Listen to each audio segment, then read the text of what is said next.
त्यागी परिवार online classes में आपका स्वागत है। पहले हमने भौतिक विज्ञान की कुछ जानकारियाँ दी थी। अब हम आपको रसायन विज्ञान की कुछ चीज़ें आपको बता रहे हैं जो बहुत ही बेसिक हैं। अगर आपको इसकी जानकारी नहीं होगी तो आगे आपको रसायन विज्ञान पढ़ने में बहुत तकलीफ़ होती है। तो कक्षा 9 की रसायन विज्ञान में आपका एक सब्जेक्ट आपका ये है रसायन की भाषा।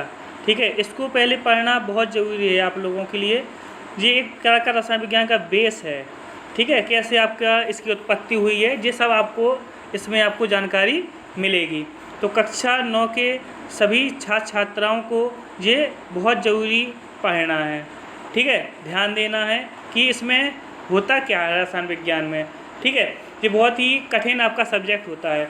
तो सबसे पहले आपका अध्याय भले ही आपकी एनसीईआरटी की किताब से नहीं है, लेकिन आपको जब भी आपको पढ़ाया जाएगा तो सबसे पहले आपको यही आपको बताएंगे हम। ठीक है, अब आप देखें आपका है रसायन की भाषा। तो रसायन की भाषा आपका लिखा है कि रसायन विज्ञान की उत्पत्ति कीमियागारों ने की। जो मिस्र के लोग थे तो वे कीमियागारों ने इनकी सबसे पहले उत्पत्ति की थी। रसायन विज्ञान को अंग्रेजी में केमिस्ट्री कहते हैं। इसकी इंग्लिश है CHEMISTRY। ठीक है, तो अगर आपको दिखाई नहीं दे रही है तो यहाँ पर ध्यान दो, CHEMISTRY।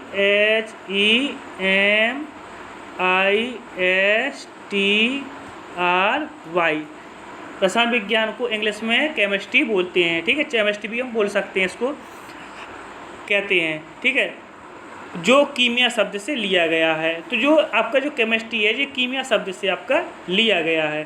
ठीक है, अब पहले आपके जो कीमियागार थे उन्होंने कैसे आपके संकेतों को बताया पहले। ठीक है, फिर धीरे धीरे आपके वैज्ञानिक आए, उन्होंने अलग प्रकार से आपके धीरे धीरे संकेतों को आपको बदलते गए। ठीक है, अब रासायनिक तत्वों के प्रतीक आपकी अगली हेडिंग है। ठीक है, तो रासायनिक तत्वों के प्रतीक इसमें लिखा है कि तत्वों के लंबे नाम के लिए प्रयुक्त किए जाने वाले संक्षिप्त चिन्ह को प्रतीक कहते हैं। ये प्रतीक की परिभाषा हो गई कि तत्वों को लंबे नाम के लिए प्रयुक्त किए जाने वाले संक्षिप्त चिन्ह को प्रतीक कहते हैं। जैसे मान लो आपका हाइड्रोजन है। ठीक है, अगर इसकी क्रिया हम जल से कराते हैं तो हम हर जगह हाइड्रोजन तो लिखेंगे नहीं। ठीक है, तो इसलिए वैज्ञानिकों ने हाइड्रोजन को संक्षिप्त में क्या बनाया था पहले, अब जो है H है ना। जैसे सोना है आपका, गोल्ड है, इसको आपको कहा गया है AU। ठीक है, चांदी को आपका कहा गया है AG। पूरा नहीं लिखना पड़ता जब क्रियाएं होती हैं, तो इसलिए वैज्ञानिकों ने क्या किया, इनका संक्षिप्त नाम चिन्ह दिया पहले। ठीक है, तत्वों के लंबे नाम के लिए उपयोग किए जाने वाले संक्षिप्त चिन्ह को प्रतीक कहते हैं। तो पहले सोना को ऐसे आपको बनाया था। ठीक है, गोल बना दिया। ठीक, गोल बना दिया और आपका यहाँ पर आपके ऐसे सूरज आपका सोने जैसा लगता है ना, वैसा आपका दर्शा दिया। चांदी को आधा आपका चांद से आपका दर्शा दिया, लोहा को इस प्रकार से दर्शा दिया। ठीक है, और तांबा को आपको इस प्रकार के चिन्ह से दर्शाया जैसा आपका दिया गया है। शीशा को ऐसे दर्शाया है, टिन को ऐसे दर्शाया, पारा को ऐसे दर्शाया है। तो ये सभी क्या हैं, आपके चिन्ह इसमें दर्शाए गए हैं। ठीक है, अब आपका आगे समय बढ़ता गया। अब आपके वैज्ञानिक आए सन 1808 में जॉन डाल्टन। तो जॉन डाल्टन ने वृत्त के अंदर चिन्ह बनाकर भिन्न तत्वों के प्रतीक बनाए। अब जैसे तांबा है, तांबा को आपको दिखाई दे रहा है, गोल बनाया और क्या लिख दिया C। लेड आपका शीशा है, गोल बनाया, वृत्त बनाया और क्या लिख दिया L। चांदी को लिख दिया S। गोल्ड को आपका ऐसे किया है और फिर आपका G लिख दिया है। ठीक है, और फिर इस प्रकार आपका फास्फोरस सभी, तो जॉन डाल्टन ने इस प्रकार से आपके प्रतीक बनाए। कब, सन 1808 ईस्वी में। ठीक है, अब फिर आपके और वैज्ञानिक आए। तो सन 1814 ईस्वी में बर्जीलियस ने आधुनिक प्रतीक प्रणाली प्रस्तुत की। ठीक है, क्या की, तत्वों के प्रतीकों को अंग्रेजी, फ्रांस, जर्मन नामों के प्रथम अक्षर के रूप में लिखा जाता है। ठीक है, जैसे कार्बन का पहला अक्षर है आपका C, नाइट्रोजन का पहला अक्षर आपका N, ऑक्सीजन का पहला अक्षर है आपका O, सल्फर आपका पहला अक्षर है एस, लेकिन आप कहोगे कि सोना का आपका एस नहीं है, उसका AU क्यों है ना। गोल्ड है ना, जैसे आपका गोल्ड होता है, ठीक है, गोल्ड आपका G होना चाहिए, लेकिन आपका है क्या संकेत, AU है ना। तांबा का T होना चाहिए, लेकिन है क्या आपका C, कॉपर से लिया गया है, ठीक है। आपको आगे आपको पढ़ने को इसको मिलेंगे। अब आगे है दो या दो से अधिक तत्वों के नाम एक ही अक्षर से शुरू हो तो तत्व का प्रतीक का पहला अक्षर कैपिटल और दूसरा अक्षर स्मॉल होना चाहिए। जैसे नियॉन है ना, और नाइट्रोजन का N है, तो इसलिए क्या किया कि नियॉन और नाइट्रोजन और निकेल इनके क्या हैं, आपके N अकेला अगर दर्शाएंगे तो उसमें सब एक जैसे ही हो जाएंगे। इसलिए पहला अक्षर आपका क्या नाइट्रोजन का केवल N होता है, नियॉन का क्या होता है Ne होता है, तो इसलिए जो दूसरा अक्षर होता है वो कैसा लिखा जाता है, स्मॉल लिखा जाता है। निकेल का कैसा है, Ni है। कैल्शियम का कैसा है, पहला अक्षर है कैपिटल, दूसरा अक्षर है स्मॉल। बेरियम का है, इसी प्रकार रेडियम का है।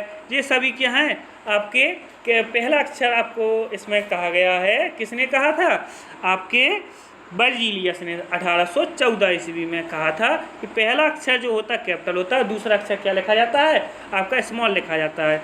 अब आगे वही बात करते जो हमने आपको कहा था कि कुछ शब्दों के नाम क्या है, उनके नामों से नहीं लिया गया है। कैसे, तीसरा आपका नोट है, कुछ तत्वों के प्रतीक उनके लैटिन नामों के आधार पर लिए गए हैं। जैसे सोडियम, सोडियम को क्या होना चाहिए S, लेकिन होता क्या है Na, क्योंकि इसका लैटिन नाम होता है नेट्रियम। क्या होता है, नेट्रियम, इसका नाम होता है नेट्रियम, ठीक। कैल्शियम, पोटेशियम, पोटेशियम का क्या होना चाहिए K, लेकिन आपका क्या दिया गया, कैलियम, क्या दिया गया, कैलियम, इसलिए इसका संकेत क्या है K, लैटिन नाम है जी आपके सभी, ठीक। इसी प्रकार मरकरी का हाइड्रोजेनियम, तो आपका क्या दिया गया, इसी से आपका लिया गया Hg, ठीक है। इसी प्रकार गोल्ड, गोल्ड को क्या कहते हैं लैटिन नाम ओरम, आगे इसी क्या कहा गया AU, ठीक है। इसी प्रकार सिल्वर को क्या कहते हैं लैटिन नाम अर्जेंटम, इसी संकेत क्या हुआ इसका Ag, है ना। कॉपर को क्यूपरस Cu, ठीक है। लेड का पेलवम Pb, तो ये सब क्या है आपके नाम, आपके लैटिन शब्द जो बदले हुए हैं उसी के आधार पर आपके लिए गए हैं, ठीक है। अब ये हो गई आपके आधार हो गया आपका, ठीक है। अब आपको ये आपके जो दिए गए हैं ये सभी आपके इम्पोर्टेंट आपके क्या हैं तत्व हैं, इनके जानना बहुत ज़रूरी है। ये सभी आपके महत्वपूर्ण हैं। होते तो आपके पे कितने हैं, 100 आपके कहीं कहीं मिलते हैं, 112 मिलते हैं, कहीं कहीं 116 मिलते हैं, कहीं कहीं 118 मिलते हैं किताबों में। 118 तत्व प्रकृति पर, ब्रह्मांड में। लेकिन क्या है, आपको पूरे तत्व अभी नहीं जानने हैं, केवल आपको जितने इसमें लिखे हैं वे सभी आपको इसमें जानना है, ठीक है। क्या है आपका 1 से 20 तक तो आपका क्रम से दिया गया है, 30 तक भी दिया गया, फिर इसमें क्या बदले हुए हैं, ठीक है। जैसे हाइड्रोजन का आपका प्रतीक है H, परमाणु क्रमांक 1, परमाणु भार भी कितना 1। आपको परमाणु भार रखने की कोई जरूरत नहीं, परमाणु क्रमांक आपको जानना है। कहाँ तक, 20 तक। कक्षा 9 और 10 में आपको 20 तक जानना है ना। फिर कक्षा 10 में जो आपका आवर्त सारणी होती है उसमें आपको बताया जाएगा कैसे आपको तत्वों के नाम याद रखे जाते हैं। प्रतीक केवल आपको पूरे आपको रट जाएंगे, लेकिन आपको परमाणु क्रमांक है आपको 20 या 30 जितने हो सकते हैं, अभी आपको 20 तक ही बहुत ज़रूरी है, ठीक है। तो हाइड्रोजन का आपका दिया गया H, है ना।